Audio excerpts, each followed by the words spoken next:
Good morning students. अभी fourth lecture में मैं आप लोगों को बताऊंगा what do you mean by resonance and natural time period. देखिए, रेजोनेंस का मतलब क्या है। The resonance is the amplification of the signal when its frequency is close to the natural frequency of the system.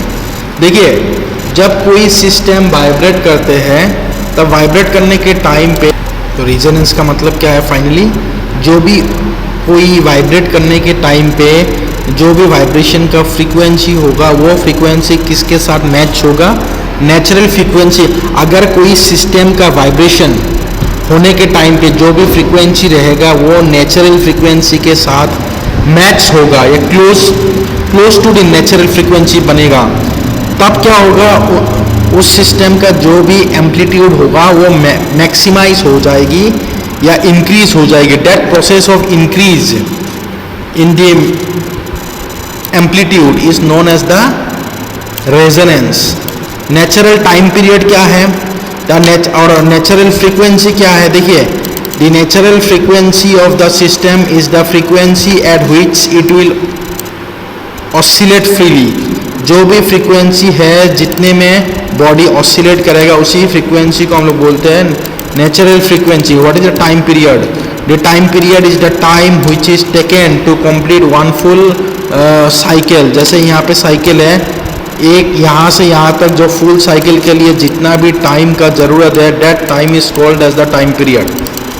So time period is equal to 2 pi by omega. Omega is known as the angular velocity. So we know that linear velocity is equal to the r into the angular velocity. So उस हिसाब से angular velocity हम लोग find out कर सकते हैं। उसके बाद नेक्स्ट है amplitude of motion. The amplitude of motion is the maximum displacement from a zero value or rest position. In harmonic motion, the amplitude is the greatest distance reached on the either side of the central rest position. The greater the amplitude of the weight, the more energy it transmits.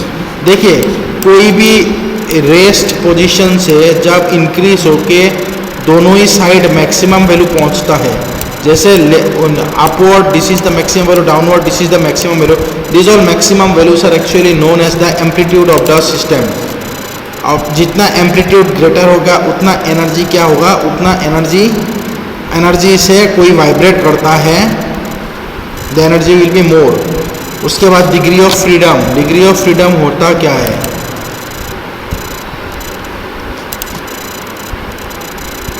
The degree of freedom is the number of independent parameters.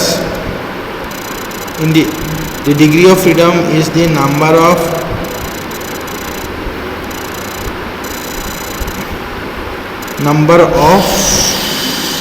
independent parameters, and those independent parameter defines each configuration. मतलब जो भी parameters हमें बताएगा कि ये system single degree of freedom system है कि double degree of freedom system है, तो जो भी पैरामीटर बताएगा उसी का नाम है degree of freedom.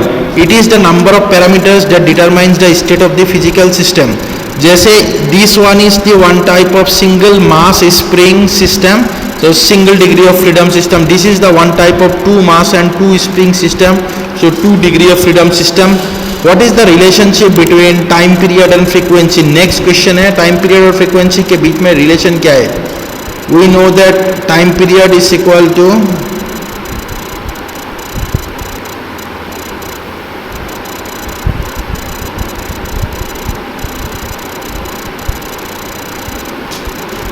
what is the relationship between time period and frequency?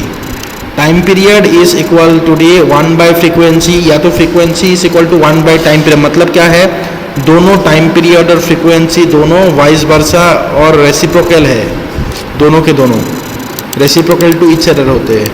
उसके बाद कुछ फॉर्मूलाज के बारे में मैं बताऊंगा। What is omega? Omega is equal to 2 pi by omega is equal to the 2 pi by T, या 2 पाई इंटू द न्यू। यार the T stands for time period, omega stands for angular velocity, V stands for linear velocity, nu stands for frequency and r stands for the radius. What is the linear velocity is equal to r into angular frequency. Frequency क्या होता है? Frequency is equal to 2 pi by omega, ना omega by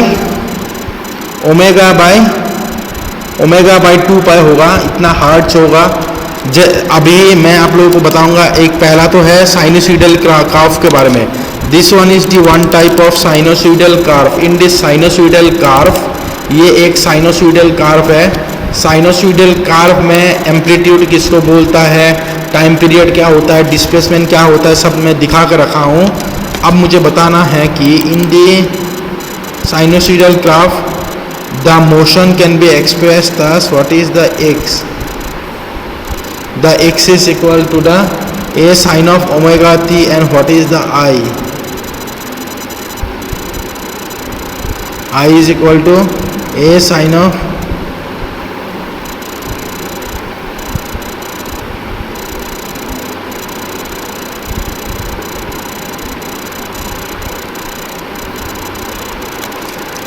x is equal to the motion can be expressed as x is equal to a sin of, ये जो भी displacement है that displacement is equal to the A into, क्योंकि देखिए displacement जो हो रहा है वो वाई डायरेक्शन पे हो रहा है, तो displacement is equal to the a sine of omega t, क्योंकि theta is equal to omega t है, तो a sine of omega is equal to 2 pi by t into t हो गया। वेलोसिटी अगर सिंगल डिफरेंशिएट करेंगे तो a sine of omega t मतलब a cos of omega t into the omega हो जाएगा। सो ए ओमेगा, तब उसके बाद a into omega into cos omega T को हम लोग कॉस ओमेगा टी को लिख सकते हैं sine of pi by 2 plus omega t. Double differentiate करेंगे तो minus of a into omega into sine of omega T minus sine of omega t into the omega.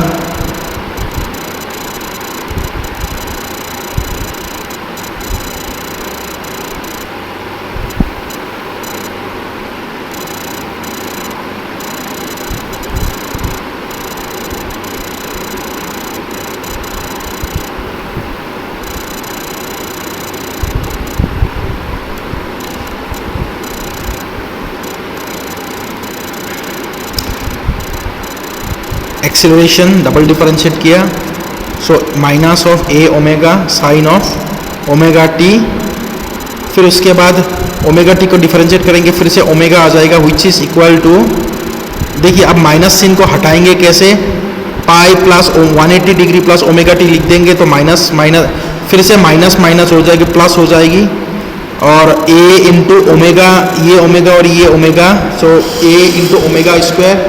अब sine of 180 degree plus omega T minus sine of omega T बनता है, तो that is the formula for acceleration and that is the formula for velocity and this is the formula for the displacement. उसके बाद ये हो गया आपका velocity का फॉर्मूला और ये हो गया आपका डिस्प्लेसमेंट की नहीं एक्सेलरेशन की formula.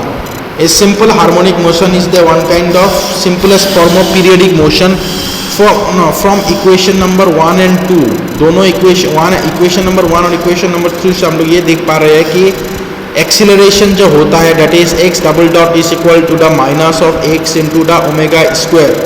Harmonic, this is the one type of formula by the help of Fermi.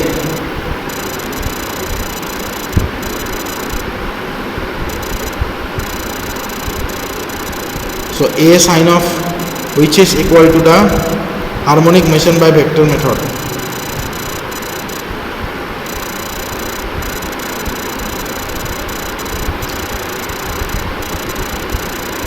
ये हो गया आपका एक्सेलरेशन, वेलोसिटी और डिस्प्लेसमेंट के formula.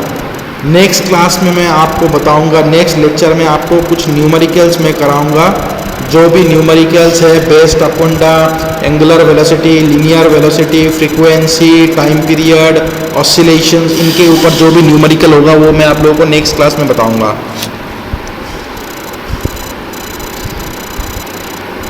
Okay,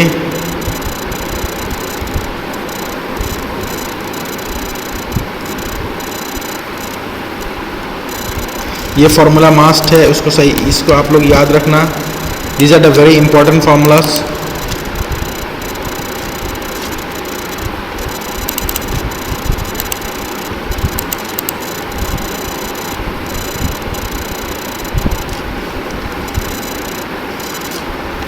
okay, thank you.